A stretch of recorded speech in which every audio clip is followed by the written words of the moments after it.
आदरणीय बंधुओं, माताओं व मेरी प्यारी बहनों, राधे राधे। आप सभी का हमारे YouTube चैनल जीवन की धारा पर बहुत बहुत स्वागत है। बंधुओं, आज हम इस वीडियो में श्रावण महात्म का 8वां अध्याय सुनेंगे, जिसे सुनने सुनाने से भगवान महादेव की कृपा से घर की धन संपत्ति में कोई कमी नहीं रहती। बुध ग्रह व गुरु बृहस्पति की कृपा घर परिवार पर बनी रहती है। कथा महात्म सुनने के बाद यदि आप हमारे चैनल पर नए हैं तो कृपया हमारे चैनल को सब्सक्राइब करें, बेल आइकन को प्रेस करें ताकि हमारी वीडियो की नोटिफिकेशन सबसे पहले आप तक पहुंचे। वीडियो को शेयर व लाइक भी जरूर करें।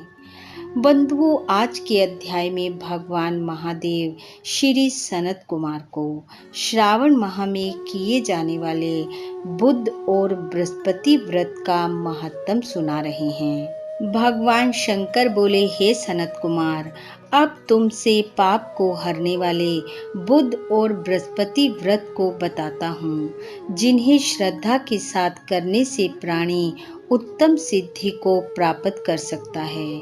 ब्रह्मा जी ने चंद्रमा को ब्राह्मणों के राज्यासन पर अभिषिक्त किया था।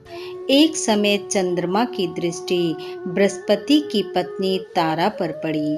तारा रमणीय रूप लावण्य संपन्न स्त्री थी।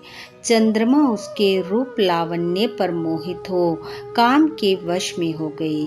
चंद्रमा ने देवताओं की गुरु पत्नी को जबरदस्ती अपने घर में रख लिया।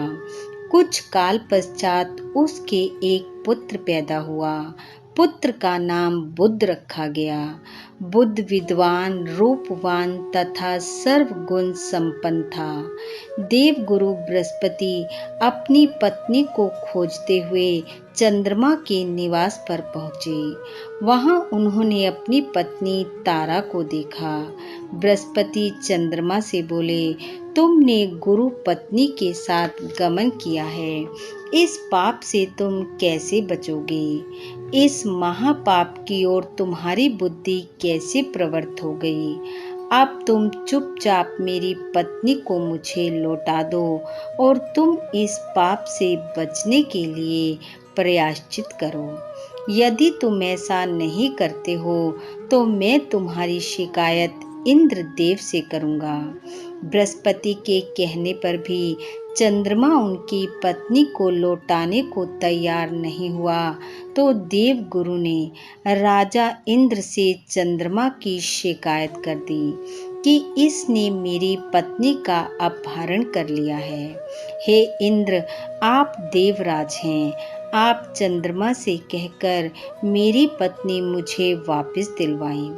ऐसा ना करने पर चंद्रमा ने जो पाप किया है वह आपको लगेगा, क्योंकि राज्य का पाप शास्त्र के अनुसार राजा को ही भोगना पड़ता है। गुरु बृहस्पति की बात सुनकर देवराज इंद्र ने चंद्रमा को बुलाया और उसे आज्ञा दी कि तुम देव गुरु बृहस्पति की पत्नी तारा को लौटा दो। किसी दूसरे की पत्नी के साथ गमन करने को पाप माना जाता है और गुरु पत्नी के साथ गमन करना महापाप है। देवराज इंद्र का आदेश पाकर चंद्रमा गुरु पत्नी तारा को बृहस्पति को लौटाने को तैयार हो गया, परंतु तारा से उत्पन्न अपना पुत्र मैं वापस नहीं करूँगा। चंद्रमा की यह बात सुनकर देवताओं को संशय हो गया कि यह किसका पुत्र है। इस बात की पुष्टि तो तारा ही कर सकती थी कि यह किसका पुत्र है। अतः देवताओं ने तारा को बुलाकर पूछा, हे कल्याणी, तुम सच सच बताओ, यह पुत्र किसका है? लज्जा युक्त होकर तारा ने कहा, यह बालक चंद्रमा का औरस तथा बृहस्पति का क्षेत्रज पुत्र है। अब जिसको ठीक समझे उसे आप इस बालक को सौंप दीजिए। तारा की बात सुनकर बालक बुध को चंद्रमा को सौंप दिया गया। इससे गुरु बृहस्पति खिन्न हो गए। उन्हें खिन्न देखकर देवों ने दोनों को वर दिया। देवों ने कहा, चंद्रमा तथा बृहस्पति पुत्र बुध ग्रह होगा और जो प्राणी दोनों का मिलकर एक साथ व्रत करेगा उसे सब सिद्धियों की प्राप्ति होगी।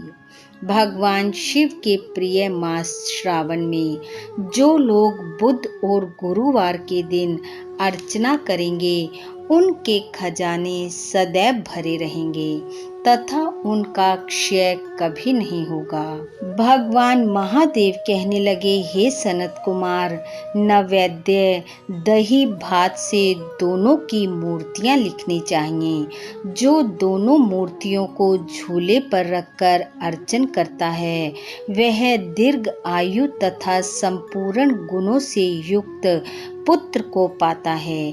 पाकशाला में लिखकर अर्चना करने से पाक वृद्धि और देवागार में लिखकर अर्चना करने से देवों की दया प्राप्त होती है। सोने वाले कमरे में लिखकर अर्चना करने से पत्नी का वियोग कभी नहीं होता।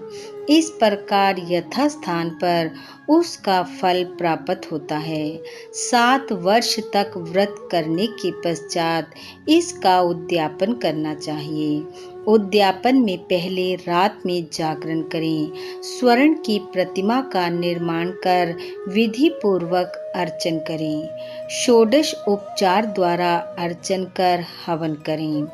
तिल, घी तथा खीर की आहुति प्रज्वलित अग्नि में दें।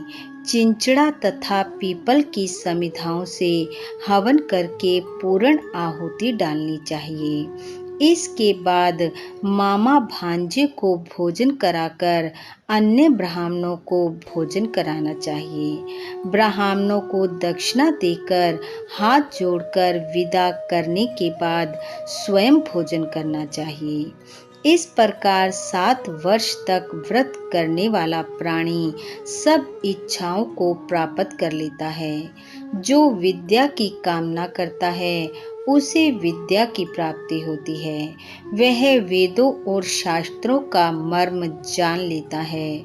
उसे बुद्ध ज्ञान एवं गुरु बृहस्पति गुरुता प्रदान करते हैं।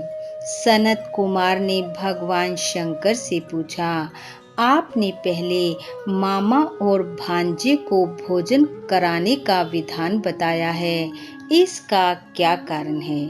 भगवान शंकर ने कहा, हे सनत कुमार, प्राचीन समय की बात है। एक मामा और एक भांजा था।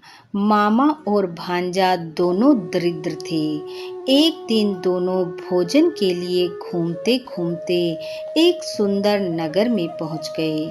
उन्होंने वहां प्रत्येक घर में श्रावण के महीने में प्रत्येक वार का व्रत करते हुए लोगों को देखा, परंतु बुध और बृहस्पति का व्रत करते किसी को नहीं देखा।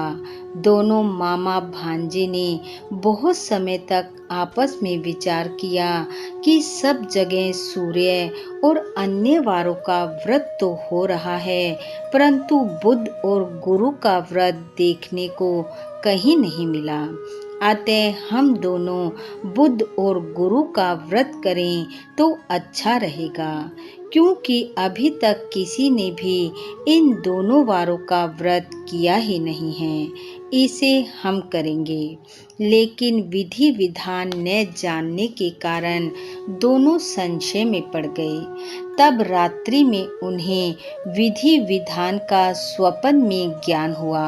स्वप्न से ज्ञात विधि द्वारा दोनों ने इस व्रत को किया। व्रत करने से वे धन धान्य से संपन्न हो गए।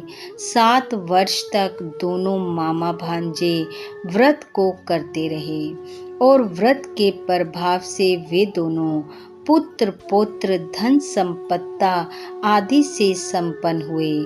बुध और गुरु बृहस्पति ने प्रत्यक्ष दर्शन देकर उन दोनों को वर दिया कि आप लोगों ने हमारे व्रत का सुविचार किया है आज से जो भी इस व्रत को करेगा और मामा भांजे को पहले भोजन कराएगा, हमारी कृपा उन पर सदैव बनी रहेगी और वह उत्तम सिद्धियों को प्राप्त करेगा। इति श्रावण महत्तम 8वां अध्याय समाप्त।